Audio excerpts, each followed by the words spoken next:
All right, we'll go ahead and get started. Thank you, Ben, for being here and recording our third takeover for Manor Records for their Songbird sessions. This has been a collaborative effort. Thank you, Sean, for being here today. He owns Manor Records, so if you guys have a second to take a look around, he's got really cool stuff in here. He's also a nonprofit, which is really rad, just like Heartland Song Network. For those of you that don't know me, my name is Debbie. I am currently the president of Heartland Song Network, and it's been an absolute pleasure to be able to sort of lead the ship during this time. I feel like we're getting really cool things done. Today we're going to be doing a little interview with Sally V, who, as many of you know, is terrific. She's just overall a badass songwriter extraordinaire. Really, truly, I think. Well, thank you. Yeah, thank you for being here. I didn't know we could cuss. It's on. It is on. Sally, I would love to dig a little bit into maybe your childhood. Okay. Not too deep, but Not too deep. If you remember the first album or the first song that sort of connected you to music. I do. Oh, can you share a little bit about it? I will. So I don't know if y'all ever saw that movie Follow That Bird, about Big Bird, and he gets bird napped by the carnival people, and they stick him in a cage and they paint him blue and they call him the blue bird of happiness, but he's really not happy. Well, he sings this song, he's like, I'm a blue bird, and he's so sad, and I remember that song. And in that movie, my favorite song is the song that Bert and Ernie sing while they're flying a biplane looking for Big Bird. It's called the Upside Down World song. And of course, Ernie's wanting to do like loop-de-loos and stuff in the sky, and Ernie's like, stop it. Or wait, Bert said stop it. Ernie said, let's go, let's go. Bert's like, no, because Bert was a party pooper. Because it's fun to be in an upside down world. There's so many strange things to see with upside down people who walk on the street. Upside down shoes on their upside down feet in an upside down world. In an upside down world. Love that song. And then there's another song in the movie where all of Big Bird's friends are in different locations around the United States trying to find him, and they're all singing the same song about one little star up in the sky, and they're all looking up at the same star from different locations. It's a fantastic soundtrack. Waylon Jennings is on there. He sings a song, There Ain't No Road Too Long.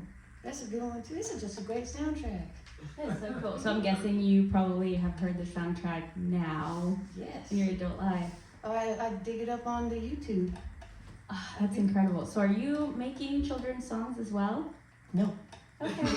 I love my dog. Well, I have a song called I Love My Dog, and it won first place in the Walnut Valley Festival New Songs Showcase for Children's Song. It won one of the first place things there. But I mean, I didn't write it as a children's song. It's just the category I put it in because that's the one I think it would place in. I mean, I could have put it in love songs category, I guess. Talking about Walnut Festival, how did you get introduced to that? Well, I moved from Oklahoma to Kansas in 2006. And in 2017, somebody finally told me about it. So I missed out for a lot of years. But the musical saw player in my band, Sally and the Hurts, Jamie Lee said, hey, you like camping? And I said, yeah. Well, I know you like music. You should go to the Walnut Valley Festival. And that's how it started. And our good buddy Tony Ritter also said the same thing the same year. So that's how I got introduced to it. So this is your sixth year? Seventh year. 8, 7. Wow. Yeah. So you started as a person who attended it, and then now you're helping run some of it, right? No. Okay. So you camp and you have your own little campground family, and there are several little campground stages. David Haken's got stage 11, and when COVID hit, 2020, the festival didn't happen, of course, and it came back in 2021, and there were a couple campground stages who decided not to host bands, just, they're still playing it safe. So I decided to host a little showcase in our campground. Okay. We called it Thursday Night Under the Lights, and I booked 8 bands to play half-hour slots. And then every year after that, it's been 16 bands, and I only do it on a Thursday night because I have stuff and things I want to go do during the festival. So I don't know how stage 11 does it every night, stage 5, stage 7. They do it every night of the festival, and it's insane. but I only do it one night, and I just get a hold of some bands that I really like. I mean, it's my show. I should be able to listen to the music I like, right? That's exactly what it should be like. Yeah, so I booked the bands for that, and I host it, I ringmaster it, wrangle the cats. I mean, I make stickers for it. I have some of those stickers here, but it's a good time. It was just a way for me to give my friends another stage to play on. I love that. I love the connection that you make with the musicians. It feels like everyone's your friend. They have to be if they want to play. True. Well, maybe Heartland Song Network will join you next time. Hey, you know where we camp at, don't you? Yeah. We're camp lit on the low road. We have a bunch of Christmas lights. That sounds like so much We fun. light up the road. It's fun. I have Christmas lights in my house right now. There's nothing wrong with It has that. to be all year round, you Right. know? Well, I feel like in all of your Instagram and your social media presence, the number one thing that pops up is your connection with nature. Yeah. So tell me a little bit about why that's such a priority in your life. I'm not a people person, so I like to go outside. And it's a way to disconnect from everything that's overwhelming. I'm a bit of an introvert. I'm kind of shy, really socially awkward. So going outside is a way to kind of disconnect from everything that's stressful, and kind of it's me time, And I take my dog kayaking. She sits in between my knees. We kayak, we get out, we go swimming, we look for cool rocks. Well, I do, she probably doesn't. She probably thinks it's not cool, but Well, she enjoys hanging out with you. I hope so. I feed her, so probably doesn't take much. True. Gosh, that's such a cool thing that you get to connect with nature, because I feel like I've been reading a little bit of Rick Rubin, and he talks about, his connection with nature and also that sense of creativity and what that looks like for him. And for him, he describes it as awe, right? And I think about all of my times that I've hiked and camped and just experienced true wilderness and the rawness of what that looks like. And that's the times that I felt awe. Do you feel like you find some creativity from your nature walks, from your nature camping? All the time. Yeah. All the time. I'm not one of those kind of songwriters that can sit there and write like woe is me, love sucks songs, man hating, just popular radio stuff. I can't do it. I leave that for the people who want to make money. Yeah, true. So I go outside and it's a time to disconnect, and just shut off everything. You can hear a lot of things if you shut everything off. True. I feel so connected to you already. I thank you for consistently showing up for Heartland Song Network as well. Yeah, thank y'all for everything y'all do for us. Appreciate y'all. Oh, thanks for the claps. That's so sweet. Just really shortly before we get started, we are starting to work a lot with our youth here in Kansas City, and I would love to hear maybe a recommendation that you have for the youth. What is something that you wish you would have heard when you were younger? Don't worry about what everybody else is doing. Mm. Just do you. I mean, I started writing songs probably 9 years ago.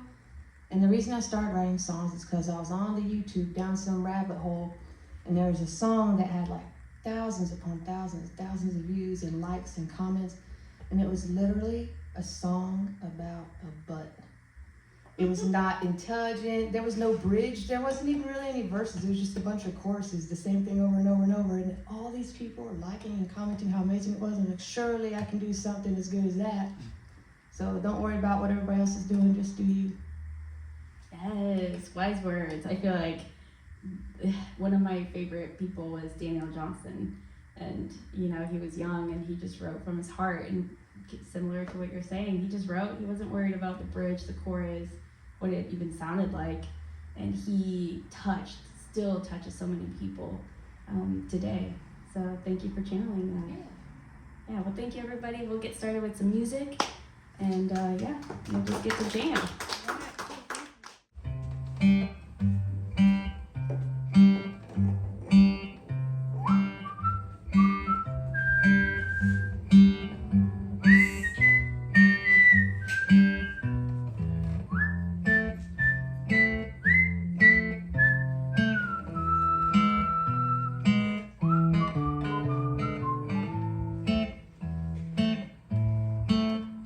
This man lit out for Missouri, taking with him only his worries, and a rifle hung down from a rope slung across his back.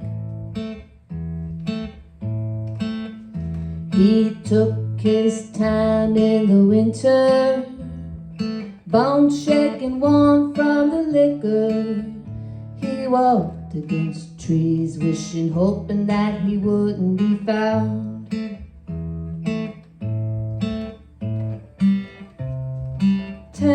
Tennessee to Missouri,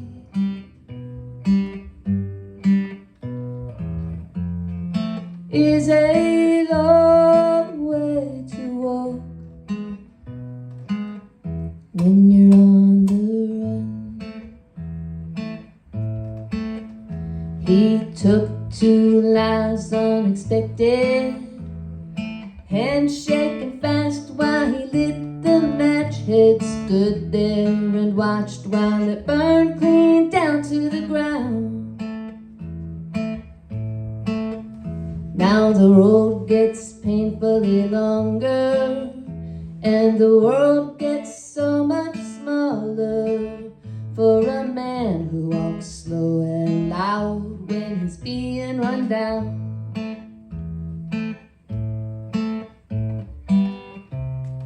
Tennessee to Missouri,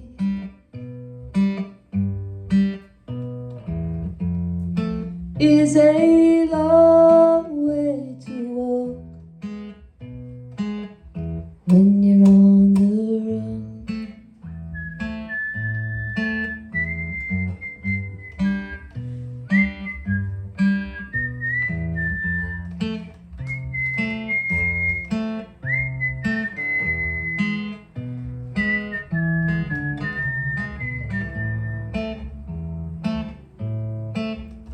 They caught him just east of the border.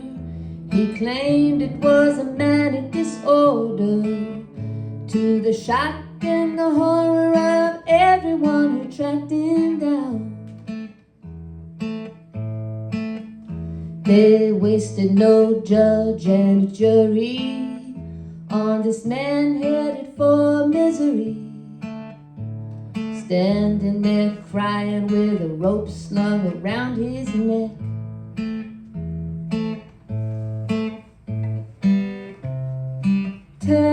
Tennessee to Missouri,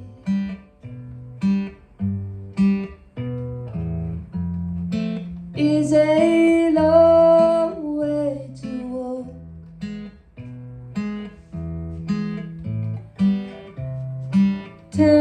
Tennessee to Missouri,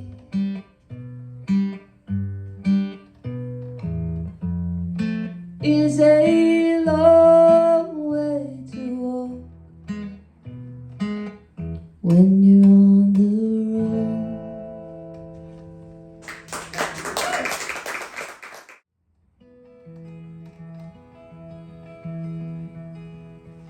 His name was Jody, dumber than a rocks, you see, and all the girls round town knew him by name. He had a gap-toothed grin, he'd come and go again when the rain forced him from the alleyways. Most any time you find him walking the line of a railroad track, headed someplace he didn't know. His mama was a working girl, a New Orleans tilt-a-whirl, and she told the fellas there she was a dame She moved to Storyville, $2-quarter thrills, while Jody ran the streets there in the dark. Most any time you'd find her walking the line to a room lit by candles burned half low.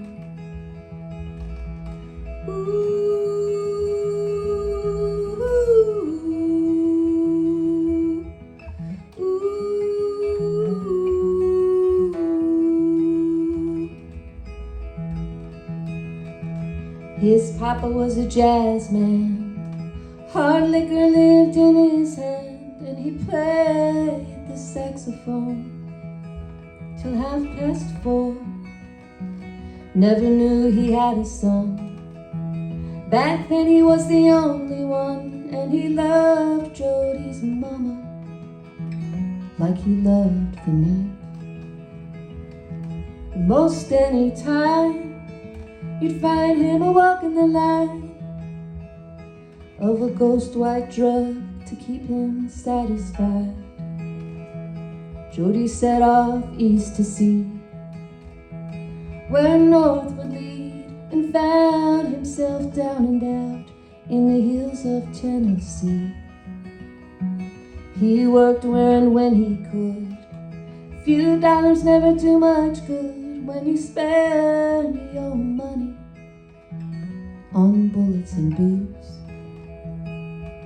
And most any time you'd find him a-walking the line, looking for trouble to keep him occupied. 1918 found him staring down a crowd. He was broke, sad and lonely and all alone. He looked out east to see where north would lead, and found himself thinking about home.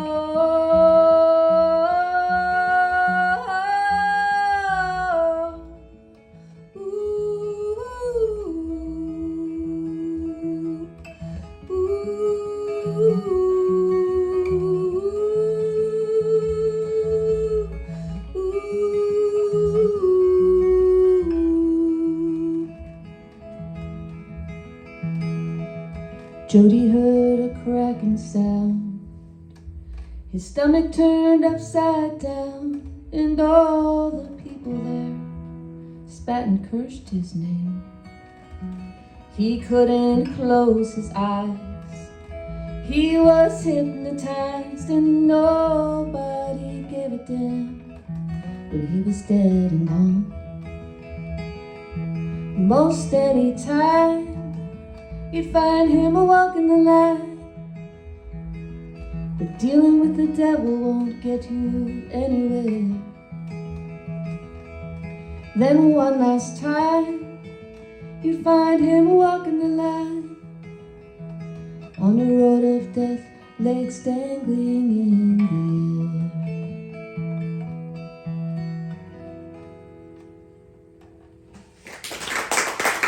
Thank you.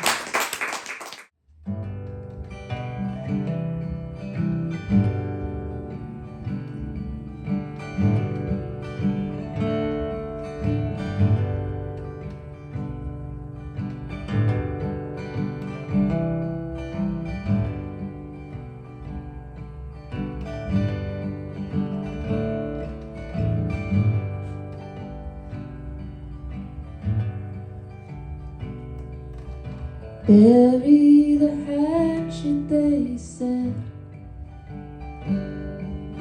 Silence the voice in your head.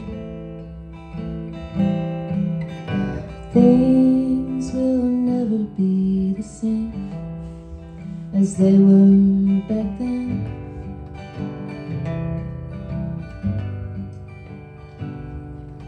It don't matter who you become. I know you've been tired and lonesome, and it sure would be really nice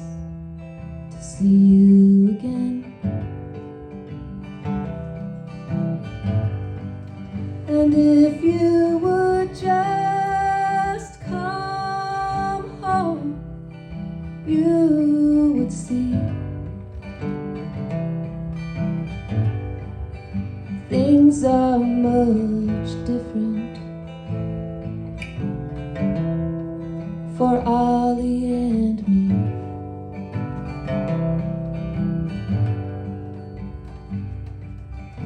Time won't heal harsh words, it's true. I'm not proud of the things I had to do. And with all of my heart, I hope you know that I tried my best.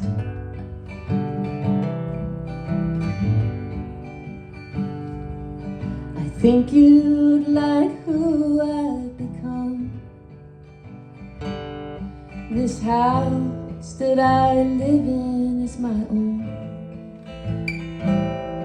and the preacher's wife, she's real kind and says I've been blessed. But if you would just come home, you would see things are much different for Ollie and me.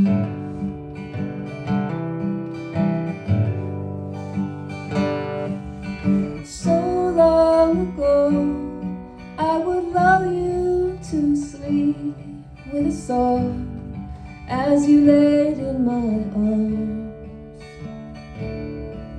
But now that you've grown, I understand why you left without saying goodbye.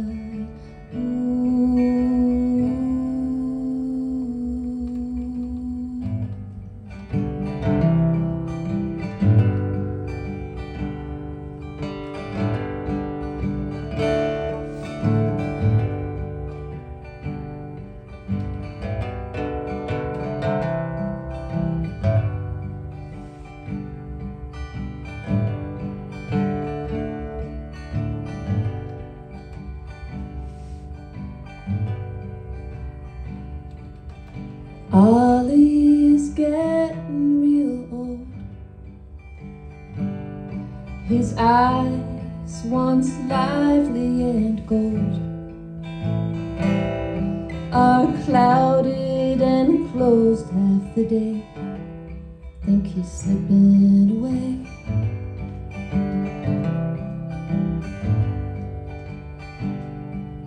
If you could just find your way back,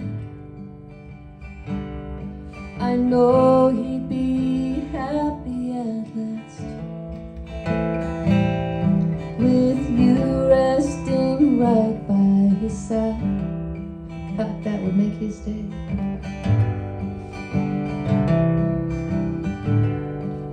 And if you would just come home, you would see things are much different for Ollie and me. And if you would just come home, I know you would see I am much different. I promise you'll see.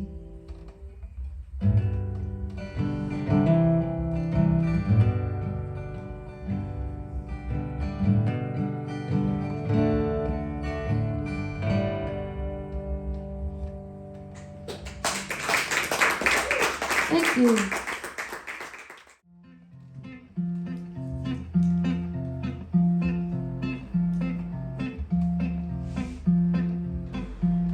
I stuffed a wad of TP in the pocket of my blue jeans in case I sneeze or get a runny nose. I dropped my pants in a washer without a second thought. What happens next, everybody knows. I got little fluffy pieces of toilet paper puffies stuck to every garment that I own. I guess I ain't learned yet, and I guess that's what I get for washing all my clothes in one big load. But it's okay, it's one of them human things. It's all good, 'cause I know I ain't alone. It's okay, it's one of them human things. Like sitting in the parking lot, counting all the change you got, trying to buy a grape snow cone. I made myself a sandwich with mustard, ham, and lettuce. It was kinda dry and something wasn't right. Little to my knowledge and much to my surprise, my whole grain wheat grew moldy overnight. Now my tongue is fuzzy and my ham's contaminated with penicillin to the nth degree.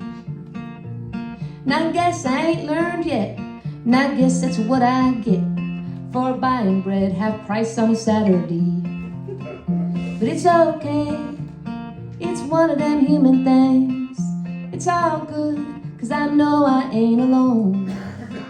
And it's okay, it's one of them human things. Like sitting in the parking lot, counting all the change you got, trying to buy a grape snow cone. Now I find myself real thirsty, that moldy bread near killed me, so I opened up the fridge to get a drink. The sweet iced tea was empty, the orange juice nearly gone, and whatever's in that bowl should not be pink. I grabbed a jug of whole milk, gave my chin a slight tilt back, and felt the slime run down my throat. And I guess I ain't learned yet, and I guess that's what I get for drinking milk that's more than 6 weeks old. But it's okay, it's one of them human things. It's all good, 'cause I know I ain't alone. And it's okay, it's one of them human things. Like sitting in the parking lot, counting all the change you got, trying to buy a grape snow cone. And this is the point where I'm thirsty and I need to go get me a snow cone. And I leave my wallet sitting in the house. I went and grabbed my car keys, I brushed the puffs off my knees, and left my wallet sitting in a chair. I drove down to the car wash, my throat dry as a bone, with my mind set on buying a snow cone. I reached into my blue jeans, looking for my monies, and I pulled out a big handful of fluff. Well, I guess I ain't learned yet, and I guess that's what I get for leaving the house without my stuff. But it's okay, it's one of them human things. It's all good, 'cause I know I ain't alone. And it's okay, it's one of them human things. Like sitting in the parking lot, counting all the change you got, wishing that it weren't so hot, trying to buy a grape snow cone.